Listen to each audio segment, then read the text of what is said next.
Orang hernia atau angin pasang, kalau dah cuba macam-macam, masih tak surut, itu tandanya usus tak sihat. Cuma masalah utama hernia bukan usus kotor semata, tapi tekanan dalam perut yang terlalu tinggi. Sama ada sebab angin, sembelit atau radang usus bawah. Bila tekanan tinggi, isi perut boleh tertolak keluar ke kawasan bawah pangkal ari-ari. Ramai lelaki tak sedar, setiap kali rasa senak bawah perut, angin tersekat atau benjol naik bila berdiri, itu bukan angin biasa. Itu tanda awal angin, pasang atau hernia yang sedang terbentuk perlahan-lahan. Sebab tekanan dalam perut terlalu tinggi.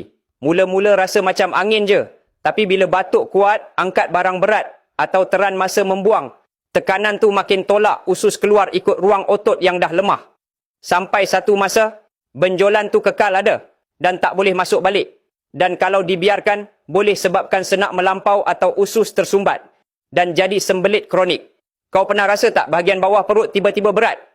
Atau rasa macam tarik bila berdiri lama? Ramai sangka tu cuma angin atau urat. Padahal masa tu, otot dinding perut kau tengah menjerit sebab dah tak mampu tampung tekanan dari dalam. Masalah ni makin teruk bila kau banyak duduk lepas makan, kau selalu kembung dan sembelit dan kau stres. Sebab hormon stres, kortisol buat otot makin lemah. Itu sebab ramai lelaki umur 30-an ke atas mula kena angin pasang. Bukan sebab umur semata-mata, tapi sebab usus dan saraf kau dah lama tersumbat dari dalam. Kat sinilah lendir raja memainkan peranan. Bukan ubat segera, tapi ikhtiar dari akar punca dalaman.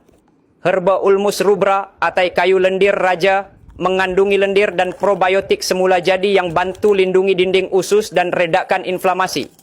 Bila tekanan angin dan gas dalam perut reda, tekanan intraabdomen pun menurun.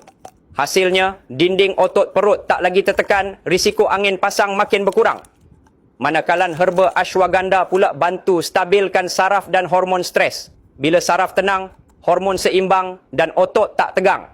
Sistem perut dan pelvis jadi lebih kuat dan fleksibel.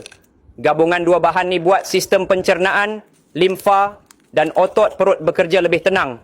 Untuk angin berlebihan dikeluarkan, radang dalaman reda, otot kembali stabil dan kuat .m serta risiko hernia dicegah dari awal.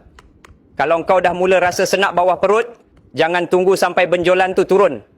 Sebab bila dah turun, doktor kata memang kena bedah je. Mulakan dari sekarang, jaga tekanan dalaman, kuatkan otot dan lindungi usus kau dari akar punca.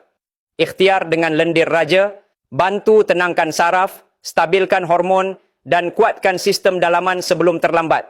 Lendir raja, herba pencegahan dalaman untuk hernia, saraf dan tenaga lelaki. Aku berani rekomen sebab kapsul lendir raja ni lulus kajian makmal saintifik dan produk buatan Muslim.